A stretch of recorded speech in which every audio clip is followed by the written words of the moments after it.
KCAL9's Randy Page is live at the Loyola Marymount campus with more on that Democratic showdown. Randy? Showdown it was, Juan, Sharon. You know, there are a couple of questions going into tonight's debate. The first, would Donald Trump and his impeachment figure prominently? And secondly, would the Iowa frontrunner, Pete Buttigieg, take a lot of incoming fire? Well, the answer is yes and yes. We have a president who is a pathological liar. During the first half of the debate, the 7 candidates held their fire against each other and focused their aim on Donald Trump. How we are going to run against the most corrupt president in living history. You know, this president has made corruption originally his argument that he would drain the swamp. And yet he came to Washington, broke that promise, and has done everything he can for the wealthy and the well-connected, from tax breaks to ambassadorships. We have to prosecute the case against him, and that means we need a candidate for president who can draw the sharpest distinction between the corruption of the Trump administration and a Democrat who is willing to get out and fight, not for the wealthy and well-connected, but to fight for everyone else. That's why I'm in this race. Joe Biden spoke about the personal beating he's taken from the president and the need to find common ground with Republican lawmakers. I refuse to accept the notion, as some on this stage do, that we can never get to a place where we have cooperation again. If that's the case, we're dead as a country. We need to be able to reach a consensus. And if anyone has reason to be angry with the Republicans and not want to cooperate, it's me, the way they've attacked me and my son and my family. I have no love.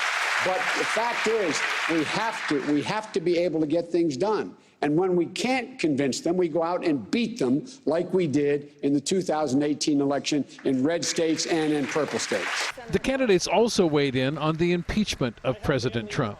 If the president claims that he is so innocent, then why doesn't he have all the president's men testify? Richard Nixon had his top people testify. We should be hearing from Mulvaney, who is the one, under oath, witnesses have said that Mulvaney is the one that said, okay, we're going to withhold this aid to a fledgling democracy to get dirt on a political opponent. We should hear from Bolton, who told his own staff to go see a lawyer after they met with the president. That is the case. If President Trump thinks that he should not be impeached, he should be not scared to put forward his own witnesses. It's up to us. No matter what happens in the Senate, it is up to us in 2020. This is our chance to refuse to be taken in by the helplessness, to refuse and reject the cynicism. That is what this presidential election is about. But the barbs came out for real in the second half of the debate.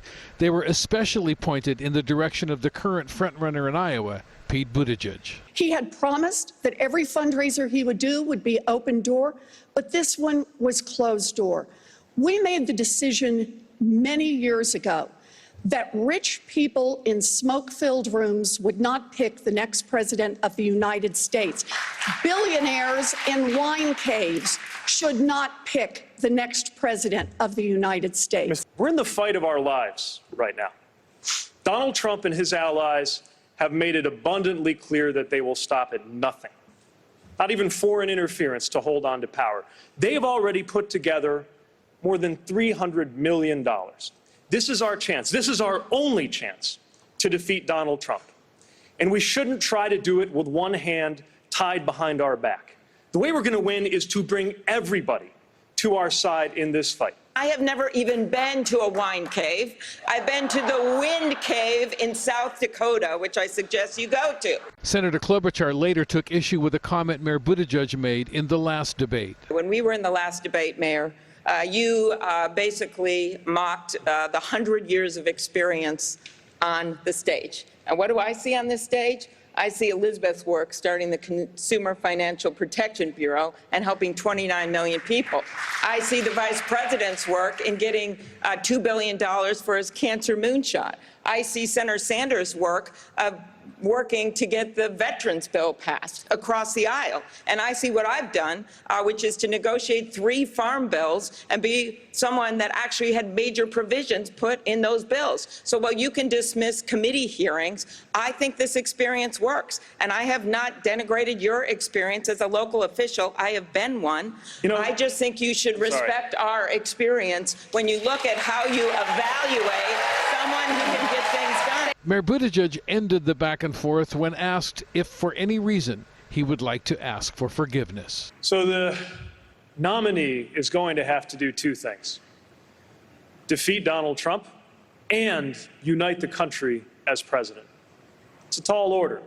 And in order to do it, we're going to need a nominee and a president who can respond to the crisis of belonging that is gripping our nation today. That means building up a politics that is defined not by who we exclude, not by who we reject, but by how many people we can call to this side. You know, a lot of people are saying that Joe Biden had an extremely good night, his best night so far in this 6th debate. He did appear to be very mentally focused, able to handle some of the objections that he was dealing with, and seemed to do a good job. Also, good news for him. The latest CNN poll puts him at top of the pack, the national poll, 26%. Bernie Sanders, 20%, so 6 points behind him. But even more importantly, maybe, is the electability poll, which puts him at 40%. And that's obviously an issue that's very important to Democratic voters. So we are now 7 weeks away from the first contest in Iowa. But wait, there's more. There will be 2 more debates between now and then. Live at Loyola Marymount, Randy Page, back to you. All right, Randy, thank you.